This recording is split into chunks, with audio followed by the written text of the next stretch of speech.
পিছনে আমার ব্যাকগ্রাউন্ড দেখে বুঝতে পারছেন আমি কলকাতার বাইরে আছি, কিন্তু এমন কিছু খবর আমরা পেয়েছি যার ফলে একটা প্রতিবেদন না করলেই নয়, এই জন্য আপনাদেরকে উপহার দিচ্ছি। দেখুন, আমাদের যে শ্রীমান ভাইপো, মানে মমতা ব্যানার্জির ভাইপো বলা হয় যাকে, অভিষেক বন্দ্যোপাধ্যায়, তার কিছু খবর নিয়ে আজকে এই এপিসোডটা তৈরি করব। ভাইপো ভাঙছে, এই থাম্বনেলটা দেখে আপনারা এসেছেন। ভাইপো ভাঙছে মানে একটা তো পুরসভা নোটিশ দিয়ে দিয়েছে, তার যে কালীঘাটের কাছাকাছি যে বাড়ি, মানে Harish Chatterjee street, Harish Mukherjee street, Kalighat street, এইসব জায়গায় যে বাড়িগুলো রয়েছে সেই বাড়িগুলো পুরোপুরি বেআইনি। মানে কি জানেন তো, একটা নিয়ম রয়েছে জেলার জন্য বা কলকাতার জন্য কোনো মিউনিসিপ্যাল এরিয়ার জন্য রাস্তা থেকে যে জায়গাটা ন্যূনতম ছাড়তে হয়, মানে আপনারা যারা সাধারণ মানুষ, আমরা যারা সাধারণ মানুষ বাড়ি তৈরি করি তখন একটা জায়গা ছাড়তে হয়, এটাই হচ্ছে নিয়ম। কিন্তু ভাইপো বাবু যেহেতু তিনি প্রাক্তন মুখ্যমন্ত্রীর ভাইপো, আবার অনেকে বলেন তার রক্তের অন্যরকম সম্পর্ক রয়েছে, তো সেই যে ঔদ্ধত্য, তার যে মূর্খামি, তার যে গুন্ডামি, তার যে নোংরামি, তার ফলে তিনি যা করেছেন যে কোনো রকমের আইনের তোয়াক্কা করেননি। এবং শুধুমাত্র এই দুটো বাড়ি না, দেখুন আমি স্ক্রিনে আপনাদেরকে দেখানোর চেষ্টা করব 42খানা প্রপার্টি। শুভেন্দু বাবু মানে রাজ্যের মুখ্যমন্ত্রী শুভেন্দু অধিকারী, তিনি তো 24টা প্রপার্টির কথা বলেছিলেন গতকালকে। আমরা আজকে 42টা প্রপার্টির খোঁজ পেয়েছি। এখনো পর্যন্ত সম্ভবত কোনো টেলিভিশন চ্যানেল বা কোনো সংবাদ মাধ্যম এই 42টা বাড়ির হদিশ পায়নি, তবে পেয়ে যাবে, সবাই সবাই পেয়ে যাবে। এটা খবর পাওয়া গেছে, সবাই মোটামুটি অন্যান্য সংবাদ মাধ্যম জেনে গেছে যে কলকাতা পুরসভা থেকে ভাইপো বাবুকে মানে অভিষেক ব্যানার্জিকে, তার বাবাকে, তার মাকে নোটিশ পাঠানো হয়েছে যে এই বেআইনি বাড়িটা ভাঙা হবে এবং আপনাদের খরচেই ভাঙা হবে। মানে সরকার তার তেল পুড়িয়ে বুলডোজার দিয়ে ওই বাড়ি ভাঙতে যাবে না, ওই যে এলাহি প্রাসাদের মতো। আচ্ছা, শুধু কি ভাইপো, তৃণমূলের কোন নেতাটার বা প্যালেস নেই বলুন তো, মানে রাজপ্রাসাদের মতো বাড়ি। শান্তনু সিনহা বিশ্বাস, সে শুধুমাত্র তার কাজ ছিল পা চাটা, মানে পদলেহন করা, চটি সেদ্ধ খাওয়া, চটি ভাজা খাওয়া। তো তার যা প্রপার্টির খোঁজ পাওয়া গেছে, ফার্ন রোডের প্যালেস তো আপনারা দেখেছেন, বিরাট উঁচু বহুতল। আজকে যে প্রপার্টিটার খোঁজ পাওয়া গেছে মুর্শিদাবাদের কান্দিতে, ওরে বাবা, মানে রাজপ্রাসাদ, কোনো বাদশাহ, কোনো আলিশান প্রাসাদ, কোথা থেকে পেয়েছে এত টাকা নতুন করে বলার কিছু নেই। এরা সব পিসি ভাইপো, তাদের যে তোলাবাজি সে তারই অংশ এগুলো। আপনারা, আমরা, আমাদের বাড়ির ছেলে মেয়েরা চাকরি পায়নি, আমাদের প্রাকৃতিক সম্পদ লুট হয়ে গেছে, আমাদের গবাদি পশু লুট হয়ে গেছে, আমাদের পরিচিত ছেলে মেয়েরা পাচার হয়ে গেছে, নারী পাচার হয়েছে, সেই পাচারের সব টাকা, এর সঙ্গে কিছু কিছু কিডনি পাচার, কিছু কিছু ওইসব অঙ্গ প্রত্যঙ্গ পাচার করা, সোনা বিদেশের সঙ্গে ভাইপোর সব যোগ আস্তে আস্তে সব বেরোবে।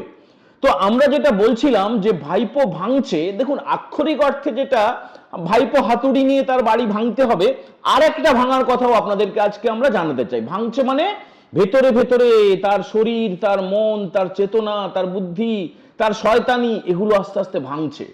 ভাইপো বাবুর একটা এক্সক্লুসিভ খবর আপনাদেরকে দিচ্ছি, সেটা হচ্ছে ভাইপো বাবু 4 তারিখের পরে তো ডিজে বাজাবেন বলেছিলেন কার বাবা আছে নাকি সে আসবে, অমিত শাহকে তুই তোকারি।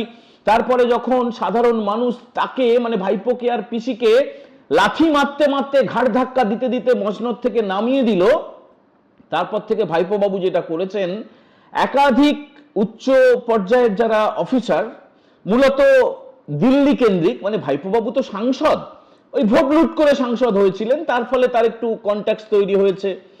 তিনি বেশ কয়েকজন অফিসারকে ফোন করেছিলেন এবং কয়েকজন নেতাকে ফোন করেছিলেন। তিনি বলেছিলেন যে আমাকে একটা এসকেপ রুট দেওয়া হোক, মন দিয়ে শুনুন, this point should be noted, escape route দেওয়া হোক, অর্থাৎ আমি পালিয়ে যেতে চাই আমার বউ বাচ্চাকে নিয়ে, পিসি জাহান্নামে যাক, পিসির চিন্তা আমার নেই, আমার কোন কোন নেতা কি কি করছে সেটা আমার জানার দরকার নেই, আমাকে আপনারা পালিয়ে যেতে দিন, একটা অন্য নকল পাসপোর্ট তৈরি করব, ভিসার জন্য অ্যাপ্লাই করব, আর কিছু সম্পত্তি অন্যরকম হাওলা টাওলা অনেক ব্যাপার আছে, সেগুলো নিয়ে আমি কিছুটা নিয়ে চলে যাব, আর বাকি সম্পত্তি এখানে থাকবে, সরকার সেটা ক্রোক করে নি। কিন্তু কোন সভ্য দেশে কে মানবে এই দাবি?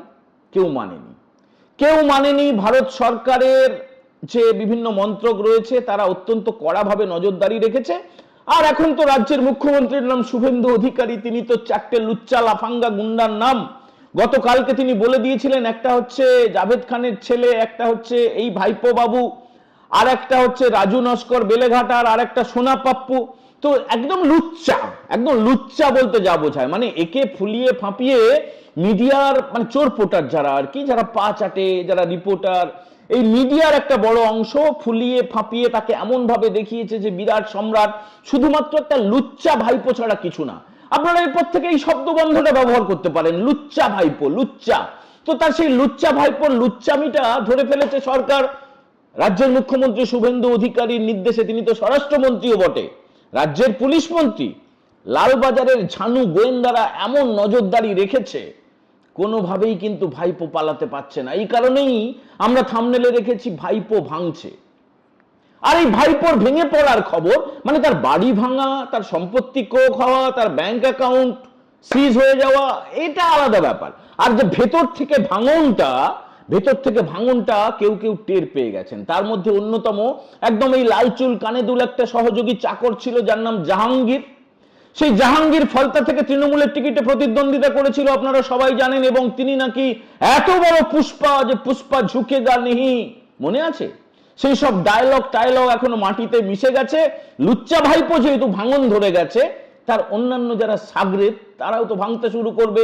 এখন জাহাঙ্গীর করেছে কি, প্রকাশ্য বিবৃতি দিয়ে সংবাদ মাধ্যমের সামনে জানিয়েছে যে আমি এই যে ভোট হতে চলেছে 21 তারিখে, মানে পুনর্নির্বাচন যেটা হতে চলেছে 21 তারিখে, মানে আগামী পরশুদিন, যেখানে রাজ্যের মুখ্যমন্ত্রী শুভেন্দু অধিকারী আগেও গিয়ে একটা সভা করে এসেছেন, এবং আজকে যখন কিলোমিটারের পর কিলোমিটার তিনি পদযাত্রা করছেন, তিনি রোড শো করছেন, তখন অগুন্তি মানুষের ভিড়ের মধ্যে শঙ্খধ্বনি শোনা যাচ্ছে, উলুধ্বনি শোনা যাচ্ছে, চোখে জল পড়ছে, সবাই বলছেন এটা আনন্দাশ্রু, পুষ্প বৃষ্টি হচ্ছে শুভেন্দু বাবুর ওপরে।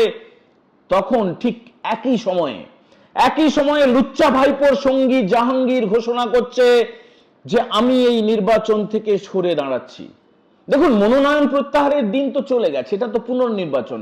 ইভিএম এ তৃণমূলের প্রতীক থাকবে, নোটা থাকবে, অন্যান্য প্রার্থীর ছবি থাকবে, প্রতীক থাকবে, সব থাকবে, ভোটের নিয়মে ভোট হবে। কিন্তু এটার মানেটা কি? এটার মানে হচ্ছে, বলে দিই আপনাদেরকে, এটার মানে হচ্ছে ফলতার কোনো বুথে জাহাঙ্গীরের কোনো ইলেকশন এজেন্ট থাকবে না, নাম্বার 1। নাম্বার 2 হচ্ছে কাউন্টিং এর সময়, মানে যখন গণনা হবে, তখন জাহাঙ্গীর বা তার কোনো মনোনীত এজেন্ট কাউন্টিং এজেন্ট হিসেবে থাকবে না। আরেকটা কথা শুনুন, জাহাঙ্গীর তার ঘনিষ্ঠদের কাছে বলেছে, তাকে যখন জিজ্ঞেস করা হয়েছিল যে কি ব্যাপার এই ভোটে সরে দাঁড়ানো মানে কি, এই ইভিএম এ তো তোমার ছবি থাকবে, তোমার প্রতীক থাকবে, তোমার নাম থাকবে। জাহাঙ্গীর বলেছে আমি আমার নিজের ভোটটুকু পর্যন্ত দিতে বুথে যাব না। মানে কি অবস্থাটা বুঝতে পারছেন? এই জাহাঙ্গীর যে বলেছিল ঝুঁকেগা নেহি, সে বলছে আমি নিজে ভোট দিতে যাব না। এতটা অধঃপতন কেন হলো? এখন এই কেন নিয়ে আপনাদেরকে ভাবতে হবে। কি হয়েছে মোটামুটি আপনারা কেউ পোর্টালে, কেউ টিভিতে, কেউ ফেসবুকে, কেউ জেনে গিয়েছেন ইতিমধ্যে। কিন্তু কেন? আসল কারণটা হচ্ছে এরা অপেক্ষা করছিল যে তাদের যে লুচ্চা ভাইপো রয়েছে, যে লুচ্চা ভাইপোর দিকে তাকিয়ে তারা হাঁ করে বসে থাকে তার নির্দেশের জন্য, সেই লুচ্চা ভাইপো যখন ভাঙতে শুরু করেছে, ভাঙন শুরু হয়েছে তার ঘরের মধ্যে, তার মনের মধ্যে, তার অন্দরের মধ্যে, তখন আর সবাই কি করে দাঁড়িয়ে থাকবে? আপনাদেরকে আমরা বারবার বলেছিলাম, আগের একটা এপিসোড মনে করে একটু স্ক্রল করে দেখুন, যে বুলডোজার যাচ্ছে ভাইপোর বাড়ির দিকে, সময়ের অপেক্ষা লেগে গেল। তো ভাইপোর বাড়ি একদিকে ভাঙা হচ্ছে, ভাইপোর মন আরেকদিকে ভাঙছে। ভাইপো এখন অসহায় হয়ে আছে। এখনো পর্যন্ত ওই যে বাড়িটার ছবি আপনাদেরকে দেখাচ্ছি, শান্তিনিকেতন বিল্ডিং, যেটা ইললিগাল বিল্ডিং, বেআইনি ভাবে তৈরি করা, উদ্ধত্তের একটা বহিঃপ্রকাশ, অহংকারের একটা নিশান, সেই বাড়ির মধ্যেই ভাইপো রয়েছে। এবং সিসি ক্যামেরায় সব অসহায় ভাবে দেখছে যে তার বাড়ির সামনে এসে প্রায় মুক্ত শৌচালয় হয়ে গিয়েছে। সেখানে কেউ বাথরুম করছে, কেউ ছবি তুলছে, কেউ গালাগালি করছে, কেউ থুতু ফেলছে। এই অবস্থাটা তো ভাইপোর হওয়ারই ছিল, সময়ের অপেক্ষা ছিল। বন্ধুরা, যে প্রপার্টিগুলো দেখালাম আপনাদেরকে, এগুলো ভাইপোর প্রপার্টি। কলকাতা এবং সংলগ্ন এলাকায় ভাইপো কি করে রেখেছে দেখুন। এর বাইরে কি আর কোনো তাহলে প্রপার্টি নেই? আছে, তার তালিকাও জোগাড় হচ্ছে। আমরাও যদি পাই আপনাদেরকে নিশ্চয়ই জানাবো। এই লুচ্চা ভাইপোর যে দীর্ঘদিনের লুচ্চামিটা আপনাদের কেমন লাগলো আপনারা কমেন্ট করে জানাবেন। ভালো লাগলে বন্ধুদের সঙ্গে শেয়ার করতে ভুলবেন না।